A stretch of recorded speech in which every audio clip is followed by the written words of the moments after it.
رحمت کی آیتوں پر پہنچتے تو رحمت کا سوال کرتے، اور جب آپ عذاب کی آیتوں پر پہنچتے تو عذاب سے پناہ مانگتے، اور آپ سوال کی آیتوں پر پہنچتے تو سوال کرتے، اور جب آپ تسبیح کی آیتوں پر پہنچتے تو حمد و ثنا بیان کرتے۔ یہ اللہ کے رسول صلی اللہ علیہ وسلم کی عبادت تھی۔ ایسی عبادت اپنے اندر پیدا کرو، ایسا شوق، ایسا جذبہ اپنے اندر پیدا کرو۔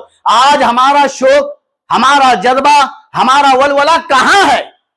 دنیا داری، دنیا کے دھندوں میں ساری انرجی اسی کے پیچھے لگائی ہے۔ کیا یہی زندگی کا مقصد ہے؟ کیا اسی لیے اللہ نے ہمیں بنایا ہے؟ کیا اسی لیے اللہ نے ہمیں پیدا کیا ہے؟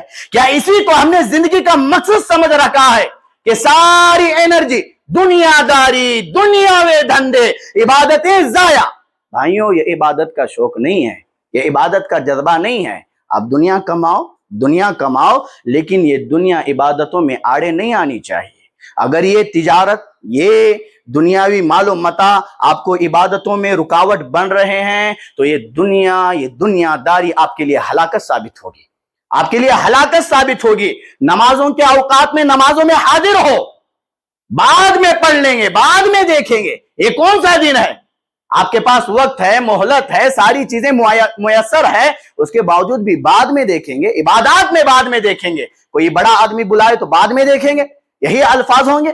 نہیں ہوتے ہیں۔ جب رحمان بلائے تو بعد میں دیکھیں گے، جب لوگ بلائے تو پہلے دیکھیں گے۔ الٹا معاملہ ہے، پورا الٹا معاملہ ہے۔ اللہ کی طرف پلٹ آؤ، اللہ کی طرف پلٹ آؤ، عبادات میں جذبہ شوق پیدا کرو۔ آپ حضرات صحابہ کرام رضی اللہ عنہم اجمعین کو دیکھو کہ کیسا عبادات کا شوق، کیسا جذبہ، اللہ اکبر کبیرہ۔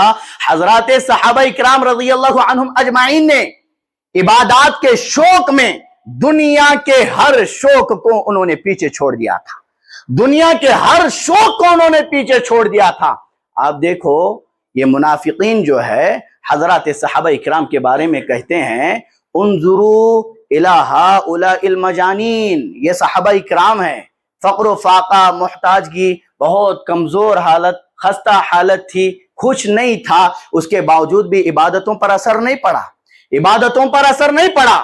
فقر و فاقہ تو تھا، لیکن یہ فقر و فاقہ ان کی عبادتوں میں آڑے نہیں آیا۔ فقر و فاقے کی حالت میں ہی نمازوں کی طرف دوڑتے تھے، نمازوں کی طرف دوڑتے تھے۔ جب نمازوں میں آتے تو صفوں میں بھوک کی وجہ سے گر جاتے تھے۔ یہ صحابہ اکرام ہے۔ اب یہ منافقین لوگ کیا کہتے تھے؟ انظروا الی ہؤلاء المجانین، دیکھو ان بے وقوفوں کو دیکھو، ان بے وقوفوں کو دیکھو، دنیاوی بازاروں میں نہیں رہتے ہیں، مال و متاع کی فکر نہیں ہے، خوش نہیں ہے، دیکھو ایسے پڑے ہوئے ہیں۔ منافقین ان کا مذاق اڑایا کرتے تھے، لیکن اللہ کی عبادت میں کبھی یہ چیزیں اثر انداز نہیں ہوئی ہے۔ وہ شوق کے ساتھ عبادتیں انجام دیتے، جب آتے تو صفوں میں ہی گر پڑتے نمازوں کی حالت میں۔ اللہ اکبر کبیرہ۔ اللہ کے رسول صلی اللہ علیہ وسلم نے صحابہ سے بتایا، اے میرے صحابہ، لو تعلمون ما عند اللہ لکم، اللہ کے رسول صلی اللہ علیہ وسلم اپنے صحابہ اکرام رضی اللہ عنہم اجمعین کو بتا رہے ہیں، اے میرے صحابہ، اگر تمہیں معلوم ہو جائے کہ اللہ نے تمہاری مہمانی کے لیے کیا تیار کیا ہے تو تم اللہ سے فقر و فاقے کا سوال کرو گے، اللہ سے فقر و فاقہ مانگتے رہو گے، کیونکہ یہی وہ فقر و فاقہ ہے جو تمہیں صفوں میں گرا دیتا تھا۔ اگر تمہیں معلوم ہو کہ رحمان نے تمہاری اس ادا کی وجہ سے کیا کچھ تیار کیا ہے تو ہمیشہ فقر و فاقے کا سوال اس سے کرتے رہو گے اور یہی بہتر سمجھتے رہو گے۔ یہ حضرات صحابہ اکرام رضی اللہ عنہم اجمعین کا ایمان ہے، یہ عبادات میں شوق ہے، جذبہ ہے، ولولہ ہے۔ میرے بھائیوں، آپ دیکھو، تابعین کو دیکھو، سعید بن مسیب رحمہ اللہ یہ کبار تابعین میں سے ہے، اور امام شافعی رحمہ اللہ نے جن مرسل روایتوں کو قبول کیا ہے جن لوگوں کی، ان میں سعید بن مسیب رحمہ اللہ بھی ہے۔ یہ کیا کہہ رہے ہیں؟ یہ تاجر ہے، یہ تاجر ہے، غور سے سنو، یہ تجارت کرتے تھے، لیکن کیا بولتے ہیں؟ ما اذن مؤذن منذ 20 سنة الا وكنت في المسجد، کہہ رہے ہیں کہ کوئی اذان ایسی نہیں ہے جو مؤذن دے اور اس اذان سے پہلے میں مسجد میں نہ رہوں۔ 20 سال کی زندگی بتا رہے ہیں کہ میری زندگی کے 20 سال میں سے کوئی اذان ایسی نہیں ہے